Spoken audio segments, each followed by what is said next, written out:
Singapore. If you think brain drain is a problem that afflicts only developing or less developed countries, think again. The phenomenon, which refers to the large-scale emigration of educated and high-skilled individuals from their birth country, also exists in OECD countries such as Spain, Ireland, and Italy.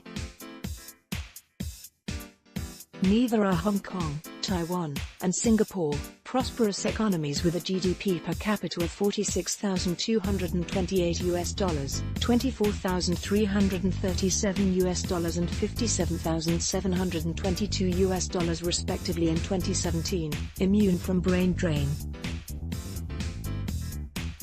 In particular, a high percentage of youths in these economies plan to seek greener pastures overseas, albeit for varying reasons. A 2016 survey conducted by the Chinese University of Hong Kong, CUHK, found that 57% of young Hong Kong people aged 18 to 30 had the intention to emigrate, while another survey in Taiwan revealed that 62% of Taiwanese between the age of 20 to 35 planned to seek employment abroad. Here at home, 42% of young Singaporeans polled by the Institute of Policy Studies, IPS, in 2010 said that emigration was often on their minds, and 26% were also actively exploring avenues to emigrate. What lies beneath the seeming disenchantment of youths in these Asian tigers? Is this a cause for alarm for the governments of Hong Kong, Taiwan, and Singapore? Push and pull factors. The IPS survey of young Singaporeans showed that alongside social norms such as the positive perception of overseas relocation and the social status of overseas Singaporeans, a perceived lack of upward mobility in Singapore also fueled the desire to emigrate. 89% of respondents in the Taiwan survey cited low salaries as the key push factor for them to seek employment abroad. Fresh graduates in Taiwan are reportedly paid less than 30,000 Taiwan dollars, 1,344 Singapore dollars, a month. A lackluster job market at home, in contrast to the dynamic career opportunities in China, have also driven educated Taiwanese to relocate up north. Taipei Metro System. Among the roughly 700,000 Taiwanese working outside of Taiwan in 2015, about 60% or 420,000 were in China. Hong Kong's notorious housing woes have propelled its young people to leave the overcrowded and land-scarce city. However, harsh economic realities are not the sole reason for the disillusionment of young Hong Kong people.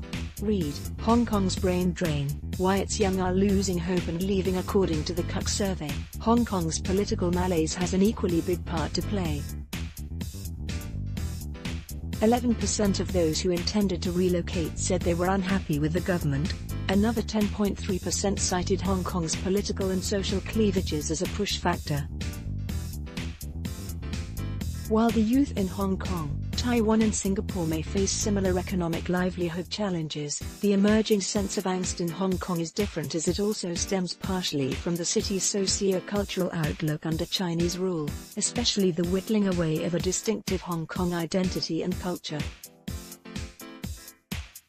This dreary prospect of identity loss was presented by businessman and Chinese General Chamber of Commerce Chairman Jonathan Choi, who recently said, "In the future, we will no longer be Hong Kong people, but Greater Bay Area people," as he urged Hong Kongers to focus on integration with China under the Greater Bay Area Plan.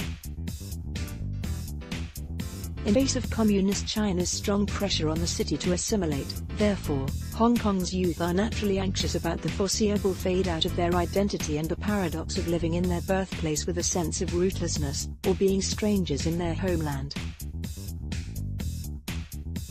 The 2014 mass protests in Hong Kong were called the Umbrella Movement after pro-democracy activists using umbrellas to protect themselves from tear gas sprayed by police. File photo, AFP/Alex Sogol, read, a commentary on Hong Kong's recent by-election. Read, Hong Kong's Umbrella Movement receives a Nobel Prize nomination, a commentary. Read, Hong Kong, a cautionary tale, a commentary. Brain drain is not simply an economic issue for all its negative connotations. Brain drain may not necessarily be damaging to the sending country, at least in the economic sense. For one, the transnational movement of talents is not a one-way flow. This means the economic costs of brain drain may be compensated through government policy that encourages the inflow of high-skilled workers from other economies. Moreover, local talents who have relocated overseas may also return, where their overseas experience is a boon. The question is if the pull factors are compelling enough to lure these skilled workers back. Taiwan, with its vibrant democratic culture, is a magnet for young and aspiring Hong Kong immigrants. It is the most preferred destination for 16.3% of Hong Kong youths. Taiwan's challenge is to revitalize its flagging economy to create more attractive career opportunities for its youths. Economics aside, governments would be short-sighted to ignore the socio-cultural and political consequences of persistent talent flight over the longer term, particularly its impact on nation building. Beijing clearly understands the implications and artfully plays the game to its advantage. Earlier in April, it unveiled 31 measures to make benefits and opportunities across the strait more accessible for Taiwanese firms and individuals. If the incentives successfully entice more Taiwanese to settle in China, Taiwan may become further divided as more people favor closer ties with Beijing. The Zimar Summit in 2015 was the first time leaders from Beijing and Taipei met since Taiwan split from the mainland in 1949. Photo, AFP/Roslyn Rahman, in Hong Kong. While a growing number of people are seeking to leave, 100 to 150 mainland Chinese stream into the city every day on one-way permits issued by mainland China. This population movement will probably transform Hong Kong's society over the long term, giving rise to a people more open to influence from Beijing. Bolstering the Hong Kong identity to retain its young talent, however, is not an option for the Hong Kong administration, as it is likely to be construed by Beijing as a politically incorrect move promoting separatism. In Singapore, where the outflow and inflow of migrants have become a norm, the government has increasingly recognized the importance of building a national identity.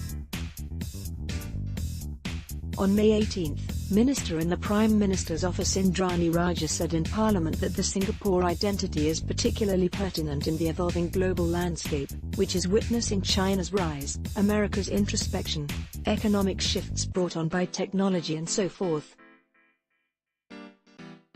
She urged young Singaporeans to help write the next chapter in the country's history. Nation building is an ongoing process. For young nations like Singapore, the continuing consolidation of a national identity which fosters a strong sense of rootedness may hold the key to drawing their overseas talent back home someday. Dr. Yu Chi-Yuping is head of the Contemporary China Studies minor at the Singapore University of Social Sciences. Kwong Kin Ming is a researcher based in Hong Kong, and author of the book Comparing Singapore and Hong Kong, The Singapore Model and Hong Kong's Future, in Chinese.